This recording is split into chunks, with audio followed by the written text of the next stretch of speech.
Carrboro is like a box of granola. You know why? Why? Well, what ain't nuts and fruits are all flakes as far as the population is concerned, and that's what gives it its absolute joyous color, you know?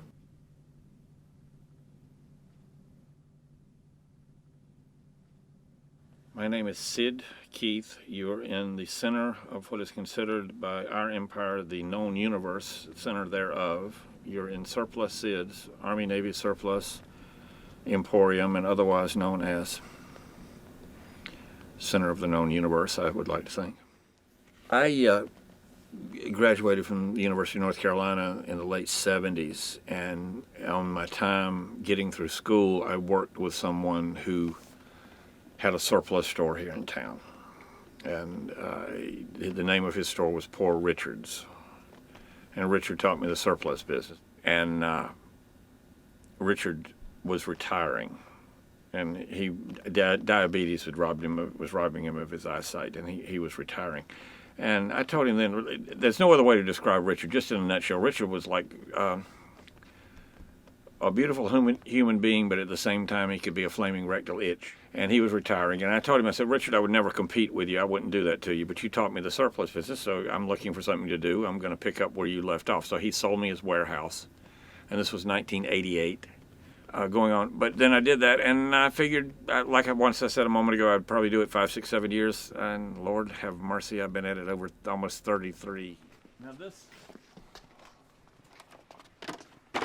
a lot of people will think, if you put it on there, will think I'm a chauvinistic, sexist individual, but one of the collections I've got in here that I keep, and this is going on, one of the collections is a big white cabinet I've got in the back. As a matter of fact, if the fire department comes in and the building, because I can't, on all this goods, I can't get any insurance on any of the goods in here. I can insure the building, but simply because of the nature of the goods, you can't insure any of it. So there's certain things, if a fire ever broke out, the fire department comes in, I take it very plainly, save the big white cabinet back in the storeroom that's locked up. You've got an entrance door back there, and there's an alarm door. Break it down, come in, save the big white cabinet, and they ask why. And, okay, now this is going to sound sexist or otherwise, and if you're a true feminist, you're going to get offended at this, but don't. Because it's got every Playboy in it, back to 1950, the very original Playboy, back to 1953, December 1953. I've got every Playboy that's ever been published in there. Now, people say, why do you collect Playboys? I said, well, for the simple fact of the matter is, besides the fact it had a glorious bunch of beautiful women in it, and it was the first works by Ian Fleming. The James Bond series were published in Playboy before they were published anywhere else. There was the works by Carlos Castaneda, William S. Burroughs, Terry Sutherland. A lot of people that were published nowhere else were first published in Playboy, and their works were in there. And as a literary magazine, it was pretty darned impressive in the 50s and the 60s and the like. So there's a family in Spain that makes my suits of armor exactly as they have been made in Roman times, a Roman Laura Segmenica. And this is a Grecian hoplites breastplate, and that's a Trojan helmet. And this heavy suit of armor over here is exactly as it would have been made in the 16th century. And 18-gauge cold roll steel, exactly as it had been made.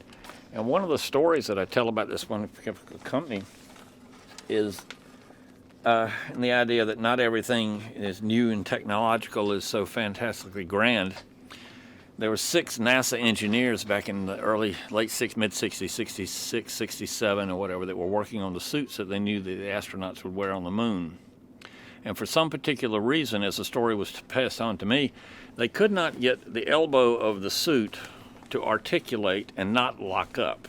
And one of the engineers got to studying these manuscripts from this company in Spain, the one that I do business with. The engineers at this company showed them the articulation of the elbow in a suit of armor. And guess what? That's a 300-year-old design. That's the exact design that went to the moon because it worked. And NASA engineers couldn't figure out anything until these guys showed them. And you mentioned that your daughter had a nickname for this place. Well, always. She always referred to it, even she was very, very tiny, and she's like, the light of my life. And I call her the heiress to the empire. She gets mad with that. She doesn't like that very much, but I call her the heiress to the empire. And when she was very, very small, and I would go to work, she would come over here and she would come. So she never referred to it as a store. She always called it Papa's house. And there was another filmmaker that came in one time at Halloween and did a story when she was 5 years old. She was up, and actually she was interviewing. This filmmaker was interviewing other people around in the store and whatnot. She interviewed Nikki. My daughter's name is Nikki, and she asked Nikki, "Well, what do you think of? Why do you like Papa's house? What's in Papa's house?" And she was a natural little ham. She's an actress and going. And she looks at the camera. She says, "Well, there's a lot of junky junk in there and stuff from the military channel on TV." So that was how she described the store. All right, and you earlier introduced yourself with an interesting title. Would you care to share what that is? Well, no, I crowned myself a number of years ago. I crowned myself the Emperor of Carrboro. Being a student of history, I understand that Napoleon got away with it, so I figured I could too.